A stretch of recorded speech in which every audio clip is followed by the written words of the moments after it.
BoomTowns of the West, San Francisco Gold Rush.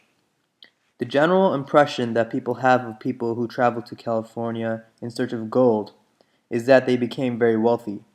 In reality, though, this is not true.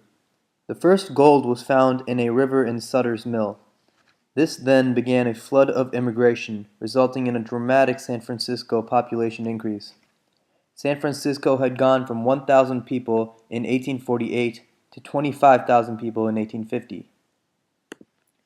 The myth of the San Francisco gold rush was that people thought that gold existed in abundance.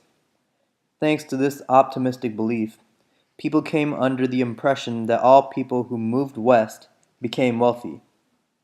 The reality of this situation was that the people who made significant amounts of money were the ones who started businesses in the newly developing cities. In general, however, the people who panned for gold had to work all day and could barely make a living off of it. The reason I used a picture of some random Chinese guy looking for gold is because of the Chinese immigration to California because of the gold rush. This Chinese immigration offered cheap labor for landowners and others who desired gold. The work involved in panning for gold was tough and labor intensive, and not everyone was as happy as this guy. In fact, I don't think anyone who panned for gold were as happy as this guy right here. Another boomtown of the West, Denver in the cattle industry. The common perception of the cattle industry in Denver was that Denver was gaining influence through its growing cattle industry throughout America. In reality, though, cattle burglary and emerging competition among cattle suppliers resulted in an overall tough business. Despite the difficulty, the chances of becoming rich were not similar to the San Francisco gold rush. A lot of cattle transporters became very rich.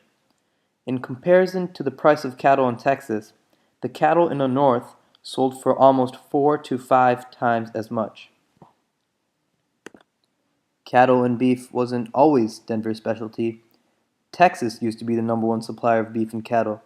However, due to an absence of railroads to distribute the meat, cattle were driven north to the cities, which presented Denver with opportunity. Why did people go through the effort of transporting 260,000 cattle a year? Simple, they were driven by profit. Eventually, specific trails were even made for cattle movement. Also, another myth can be abandoned here. Cowboys are often thought of rebels who rode on horses, but the actual job of cowboys was to take care of the cattle. I know, I know this is hard to believe, but this is why they were called cowboys. They didn't all happen to look like this stereotypical cowboy stud. In reality, they transported cattle as shown in this picture. Therefore, these are the two boomtowns of the West, the San Francisco Gold Rush and the Denver cattle industry. Thank you.